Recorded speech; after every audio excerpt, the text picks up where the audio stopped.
Coming up this afternoon, 250 public and private entities placed under Data Protection Commission surveillance for failing to comply with law on protecting data of citizens. We'll hear from the Commission. Also, government records 15.35% oversubscription of Treasury bill sales, but interest rates hit 30.69%. And also in the bulletin, provide clarification on how the Bank of Ghana intends to recover the 60.8 billion cedis loss recorded in 2022. That is a call from economist Professor John Gachi to the Governor of the Central Bank.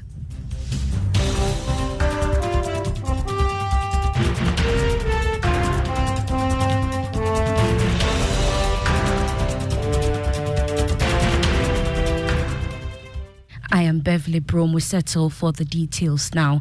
And the Data Protection Commission has placed some 250 public and private companies under its surveillance for legal action after they failed to abide with sections of the data protection law. As it begins an enforcement exercise to arrest some of the culprits, Executive Director of the Commission, Patricia Iduse-Poku, explains that the Commission is upscaling compliance to ensure that Ghanaians are secured. There's a framework by which you can ensure that you are being accountable to us, the public. We teach them, we give them the tools, and we support them. So recently we put out a public notice. Before the public notice, we had notified about 250 non-complying data controllers by letter, quoting the section 56 of our act, saying that if you are a person who is supposed to comply, you have failed to do it, you are breaching the act, you're failing and non-complying with the law. So those people that we will visit today have had the full list that I've just explained to you. Well, so far, the enforcement team has picked up managers of Quick Credit Limited and Hisense for questioning and legal action. Away from that, government recorded a 15.35% oversubscription of Treasury bill sales, but at a higher cost. According to auction result from the Bank of Ghana, the government received 3.507 billion cedis from the sale of the short-term securities. There's more in this report.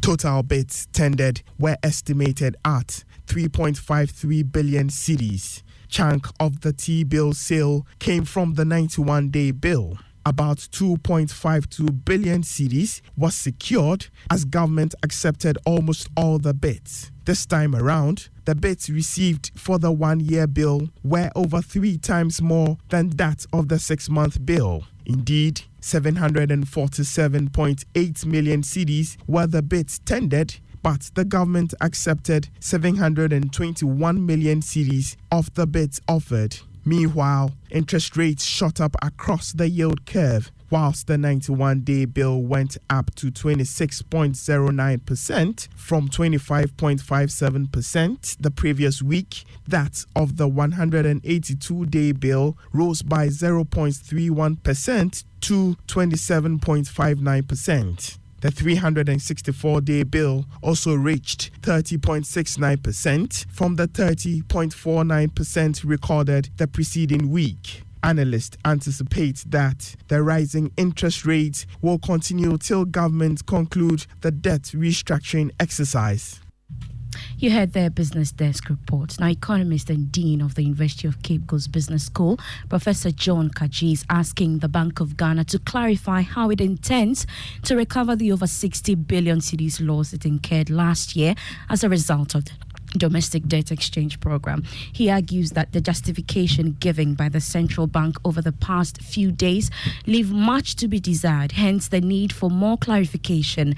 His concern comes on the back of the International Monetary Fund's comment that the Bank of Ghana's net equity will improve significantly over time and eventually return to positive mark. Professor Gachi tells Joy Business the regulator must come again with more inspiring and assuring justifications. That's what we are expecting expecting that they should come out and give us the roadmap that we believe that negative equity will turn around. We believe that we'll reduce it by this percentage or this amount by the end of this year. By the end of next year, we will reduce it by this amount. So you assure the public that you are able to do something to turn the things around, to make it positive. But the explanation by the Bank of Ghana is so insulting, so arrogant that I don't think we can bear that. No.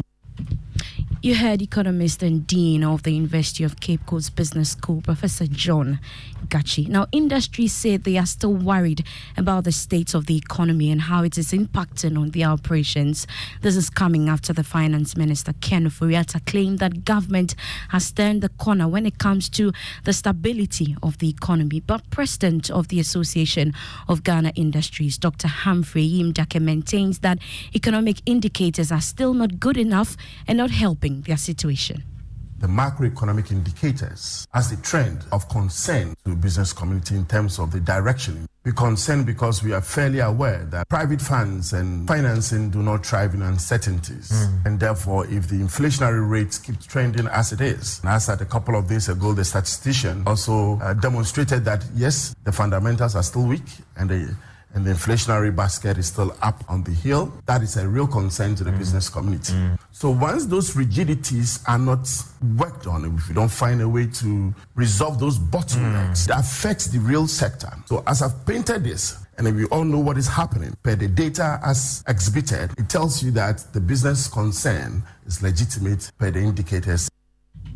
To some trade stories now, and government says it is working with industry players within the garment and textiles industry to develop a manufacturing policy and incentive framework. The move, according to the Minister of Trade and Industry, Katie Hammond, is to attract and facilitate targeted investment into the industry. He explained that the implementation of the policy will be announced in the last quarter of this year after an extensive consultations are concluded. He was speaking at the just ended US-Ghana Business Expo. Government of Ghana has, in collaboration with the industry experts, formulated a garment, textiles, manufacturing policy and the incentive framework to attract and facilitate targeted investment into the industry. After extensive consultations with stakeholders, process has concluded, and my ministry would formally outdoor this policy in the next couple of months. Katie Hammond is the Minister of Trade and Industry. The United Nations Food and Agriculture has reiterated its commitment to strengthening partnership with Ghana to promoting agriculture, entrepreneurship, gender inclusion, among others. Speaking at a donation event of books to the University of Ghana in the University for Development Studies, Deputy Regional Representative Yasmi Yadi said providing the youth with basic necessities in the agri sector will help create interest and save a sector grappling with the older generation. These publications serve as a testament to FAO's commitment to fostering learning, knowledge sharing, and collaboration across the African continent.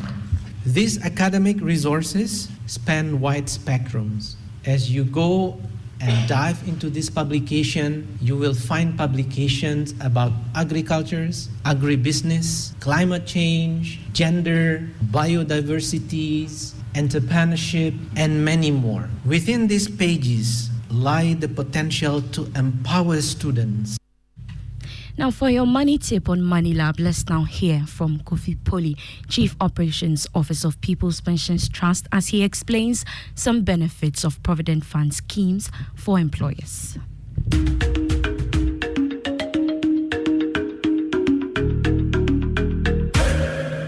Hello, and welcome to Money Lab. My name is Kofi Poli, Chief Operations Officer of People's Pension Trust. We continue our pension tidbits and we focus on Provident Fund schemes. Now, Provident Fund schemes are what technically we call employer-employee assisted schemes. The advantage here for the employer is that it allows the employer to retain good staff, because with the rules of engagement, it can be that you must stay with the employer after a certain period before you can have access to these funds. If you are unable to meet that threshold, then you can take your money, employer will also keep his funds. Thank you very much for today's episode and hope to see you next time.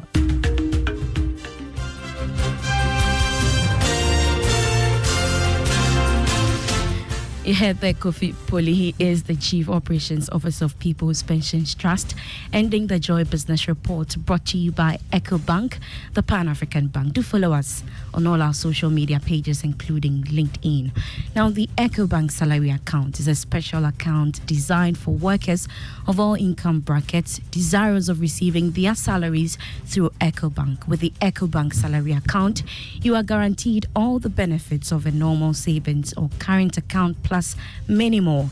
EcoBank Salary Account gives workers free life insurance cover of up to 10,000 Ghana Cedi, 24/7 access to cash and e-banking service, internet and mobile banking services, high interest on savings, no minimum balance, ability to save through the EcoBank Save As You Spend, a unique feature that helps customers to save and invest. Remember, the insurance policy covers death, permanent or temporary disability, critical illness, hospitalization, retrenchment, and more. Savings or current account holders at EcoBank do not have to close their existing account to enjoy the numerous benefits of the EcoBank Salary Account. Just ask your branch to switch your existing account to the EcoBank Salary Account. Non-EcoBank account holders should approach any EcoBank branch and ask for the EcoBank Salary Account. Switch your salary account today and enjoy amazing benefits at EcoBank. Call EcoBank toll free on 0800 003225 whenever, wherever for further details. EcoBank is the Pan-African Bank. I am Beverly Broom. Ignition is next with Sammy Forson. Do enjoy.